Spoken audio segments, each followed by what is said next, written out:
నమస్కారం NS news కి స్వాగతం నా పేరు ఉషా ముందుగా ముఖ్యాంశాలు నారాయణపేట జిల్లా మక్తల్ నియోజకవర్గంలో మక్తల్ సింగారం క్రాస్ రోడ్ నుంచి 4-వే లైన్ కు శంకుస్థాపన చేసిన మంత్రి 237 కోట్ల నిధులు కోమటిరెడ్డి వెంకటరెడ్డి జూపల్లి కృష్ణారావు వాగిటి శ్రీహరి మరియు చైర్మన్లు మండల అధ్యక్షులు కాంగ్రెస్ పార్టీ నాయకులు సర్పంచ్లు పాల్గొన్నారు.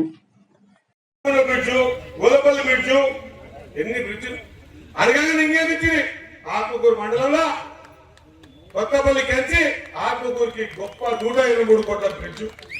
కాబట్టి ప్రజలారా మనం ఆలోచన చేయాలి. మన గురించి, మన పేద బతుకుల గురించి, మన జీవన విధానాలను అర్థం చేసుకుని మన కోసం పనిచేసే ప్రభుత్వం మీరు ఎంచుకున్న ప్రభుత్వం కాంగ్రెస్ ప్రభుత్వం. ఒకసారి ఆలోచన చేయండి. ఒకప్పుడు 1 రూపాయి రాని మక్తల్ నియోజకవర్గం ఈరోజు మా సీనియర్ అంటాడు, ఏం చేయరన్నా మొత్తం నువ్వే తీసుకపోతే ఎట్లా అంటాడు. మా వీరపల్లి శంకర్ అంటాడు, ఏమన్నా పట్టణం పక్కనే ఉండగా నువ్వే తీసుకపోతే అనా. మీకు అందరు చెప్తున్నానా, మక్తల్ నియోజకవర్గం వెనుకకి పడిపోయిందన్నా, వెనుకకి పడిపోయిందన్నా. మా కర్మ దక్కై వెనుకకి నెట్టి మీద పడిందన్నా. అడిగేటోడు లేడు, మాట్లాడేటోడు లేడు, గేటు ముట్టుకునికి కాదు, మాట్లాడడానికి ధైర్యం లేని రోజులకెచ్చి ఇప్పుడు మా ప్రజలందరూ కూడా ప్రశాంతమైన గాలి పీల్చుకునే సందర్భం వచ్చిందన్నా. మీ అందరూ ఆశీర్వాదం ఉండాలి, ప్రభుత్వ ఆశీర్వాదం ఉండాలి మక్తల్ నియోజకవర్గం మీద. లేకపోతే మీరు ముందుకు పోయి వెనక్కి పడిపోతే మనం చూసి మీరు బాధపడే దినం వస్తుందన్నా. కాబట్టి మీ అందరితో కోరుతా ఉన్నా, ముఖ్యంగా నేను ఈ వేదిక సమయం లేదు, మళ్ళా గద్వాల పోవాలి, ఆంచి వనపర్తి పోవాలి. కాబట్టి 1 నిమిషం మాట్లాడి ముగిస్తా. మనమందరము కలగన్న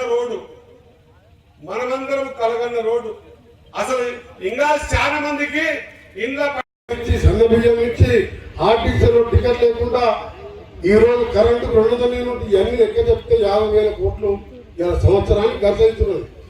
మనం ప్రచారం తక్కువ చేసుకుంటాం, కేసీఆర్ ప్రచారం ఎక్కువ చేసుకుంటాం.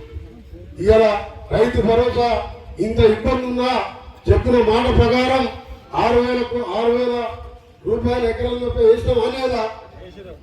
ఎందుకంటే ఆయన చేసిన దానికి మిత్రులు కట్టాలి, అసలు కట్టాలి, జీతాలు ఇవ్వాలి, రిటైర్డ్ ఎంప్లాయీస్ పెన్షన్ ఇవ్వాలి. 4,000 పెన్షన్ ఇచ్చిన 2 నెలల.